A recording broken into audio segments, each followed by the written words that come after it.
Hello, this is Chris. Welcome back to Chefwannabe's Life. Today we are making my mom's mac and cheese. Now, this is in no way the way I make mac and cheese, but when I make it like she made it about once a year, it just brings back all of these memories. And you know, when you miss your mom, you gotta recreate her food. So, here we go.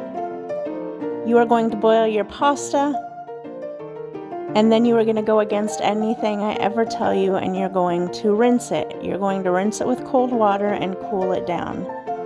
Now remember that the full recipe is linked in the first line of the description below.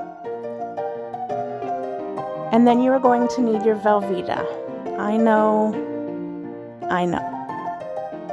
But I'm just going to need you to hang on with me here.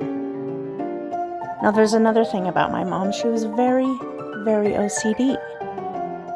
So you need to cut this down into tiny little cubes that are so small you could fit them in a Barbie house.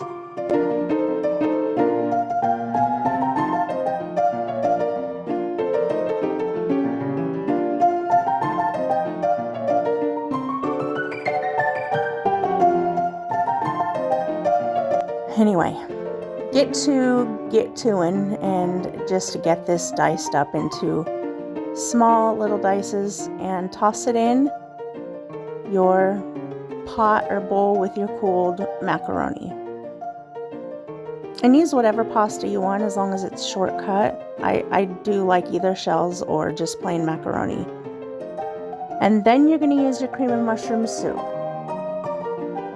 You're going to use 2 cans of it. That really will make you clutch your pearls. You know, I don't know how she did this and never really mixed it up after it was in the pan, but it was always amazing. So I don't know.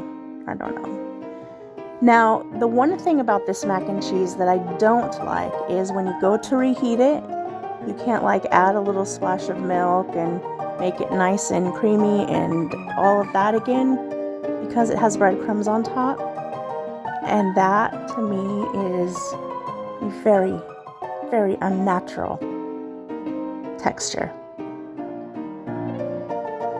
So get those both in. You're going to get some milk in. Don't add any salt. Or wait, did I add a little salt? I might have added a little salt, but really be careful about that, because that prepared soup is very processed and very, very salty.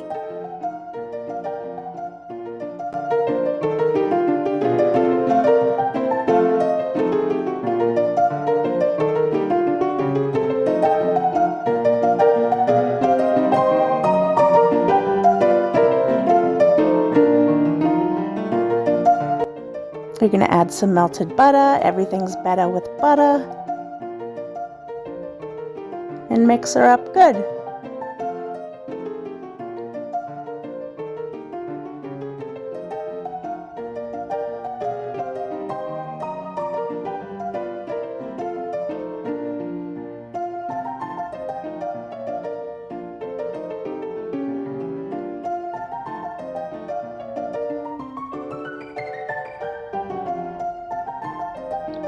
Like, really? How much more stirring am I going to show you?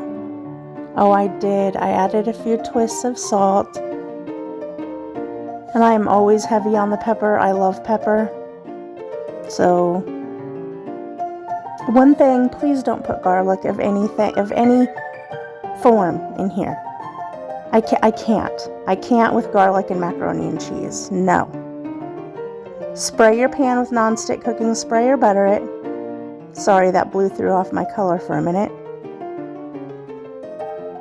And then you're going to melt more butter.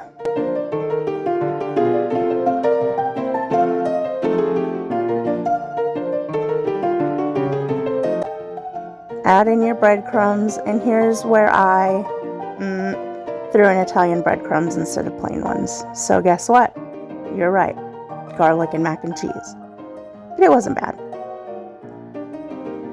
It was a super light flavor, so toast these up just for a couple minutes until they get good and golden and all of that, and sprinkle them on top. I do not like a light, heavy hand with breadcrumbs.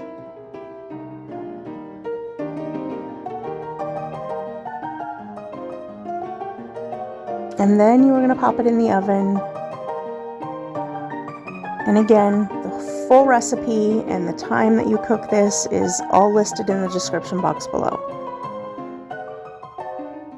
This was always a dish that we had just for holidays. We had it like at Easter and Thanksgiving. This was not something we had in our home a lot. So it's fun for me to make it now for holidays, kind of in remembrance of my mom. She was a pretty cool chick.